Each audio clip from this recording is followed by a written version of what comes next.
yeroo tokko hojjettanis waan baay'ee gootanii isiniin darbu.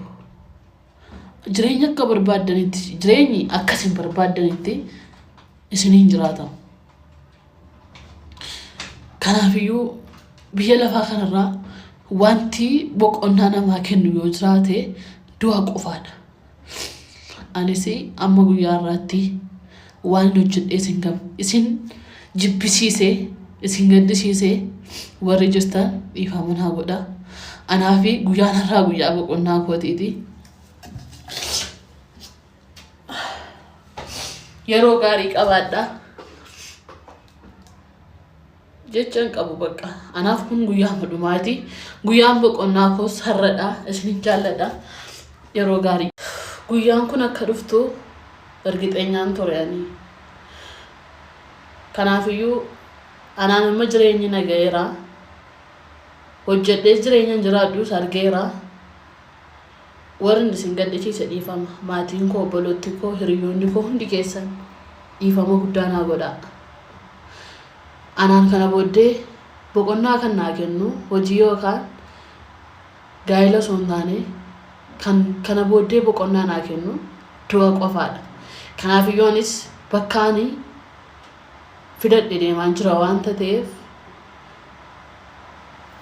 isinin jaalladhaa. Yeroo gaarii turtii qaarii qaba. Kanaafuu dubartiin akka daa'imaati miira dubartootaa hubachuu qabdan gaafa gaddite maal taate fuula isirraa beeksisti dubartiin gaafa gadditu. Gaafa waa ittiin tottolle deemsa isirraa beeksisti jechuudha. Dhiirri sammuu qabuuf dhiirri qaruuxeen hin beeka. Shunkurtii cirurraa beeksisti baanta naddeet kaallabbaat. Jireenya isii gadda yoo ta'e ifirratti beeksiste jechuudha. Ifirratti abdii muratte jechuudha. Waa'ee duraa beekuu dandeessan.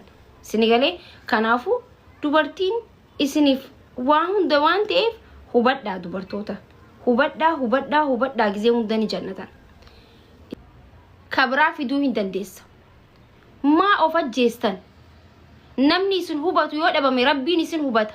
Rabbii keessan namni gizee du'e akka namni nama jaalatasa. Baay'ee jaalattanii miti. Baay'ees gadditaniif. Anama miiciyyoo sanii waliin illee guyyaa takka illee haasee hin beeku hin sobu waan lafa kanarra hin jirreefisi. Haasee illee waliin hin beeku garuu guyyaa takka illee na aarsitee hin beektu. Waan isin poost gootu keessatti yoo kajibe arra rabbiin kun narratti ragaadhaan isin bika dhugaa jirti. Guyyaa takka illee itti mufadhee takkiin immoo maaliif akkana godhatti illee jee hin beeku. Gizee hedduu Facebook irraa naa dhufa wanti isin hojjettu na hoobalchiisuu malee guyyaa akkam akkana godhatti jee hin beeku. Sinigalee akkam akitti. Rabbiin harka koyoon koofle mana jaakoo. Gaawuu jechuun an gizuman haasawti tichaa fi waan harki gizeen harki billic najjaa. Gizuma hundaa'u jechee afaan keessaa bahu kun waan gaarii ta'uu qaba. Maal faayattaniin mucaa ajjeestee mucaa kana maallaqaan bitattee mucaan si jalatti du'ee mucaan eegasii waliin jiraate qallatee. Inshallah nyaatani yoo nyaate gootee itti kannite dirqama isii furdisuu qaba. Sammuu keessan keessa kanaatu jira jechuudha.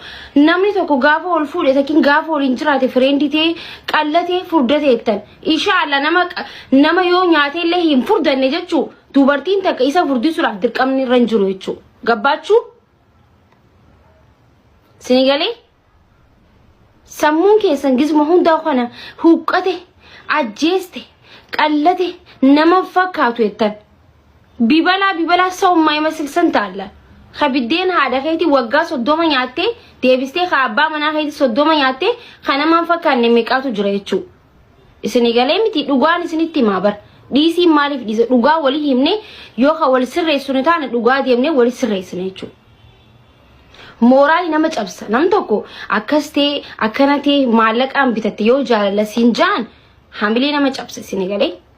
Komentiin isin barreessan sababni isin itti dute komentii keessan ta'e maybe rakkoo biraas ta'e rabbi haa beeku. Garuu nuti akka nama tokkotti jecha afaan keenya keessaa bahu akka dubartootatti sirreeffachuu qabna.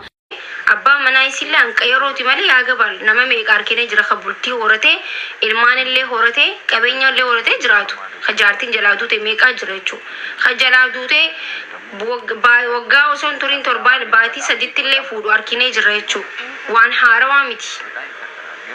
Okay, kabati jaartiin duute baatii lamatti hafuure mana isiin siree isiin irra duute fidee jiraachisee jira. Wanda ልጅ ማለት እንደዚህ ነው. Okay?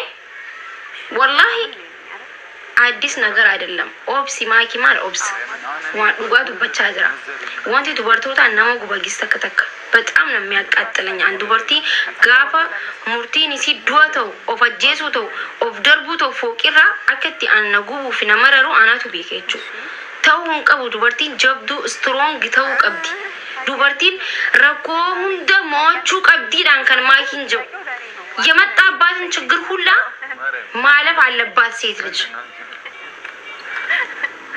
ጭኒንፈቹ ደንደኝ ጅራሚቲ ወንቲ አከ ጭኒንፈቹ አዱኛ ተነርቲ ለምጅ ኢፒሲሱ ሂንጭ አንጭኒን ፈደለ ቤሁ ባሉ ነሞታ ኡማት የፋ ነሞታ ጊዜ ሁንደ ጃኒ ደገኛ ምሬ እረገውን ከኘለ ዋና ፈንቀም ነበር ሰኑን ደንደኝ ሚቲ ሰኑን ደንደኝ በር ዋን ደንደኝቱ ጅራሚ አስረት ጀቹ ለፋ ከነርቲ ዋን ዱበርቲን ደንደኝ እንጅሩ በር ከናፉ rakkoon fedhillee yoo dhufte danda'a obsa hin dabara mootuun immoo siifi si qofa namni nama baddale namni nama miidhe gizee hunda gammadee jiraatellee hin beeku arkinellee hin beeku okay miidhamtu taatullee rabbii keetitti kannadhu of hin ajjeesin murtiin kee du'a hin ta'in kan duutu haadhaaf abbaa keetirraa malee warra koomantirraa miti abbaa manaa keetirraa miti kan duutu haadhaaf abbaa kan kee qof warri koomantiitis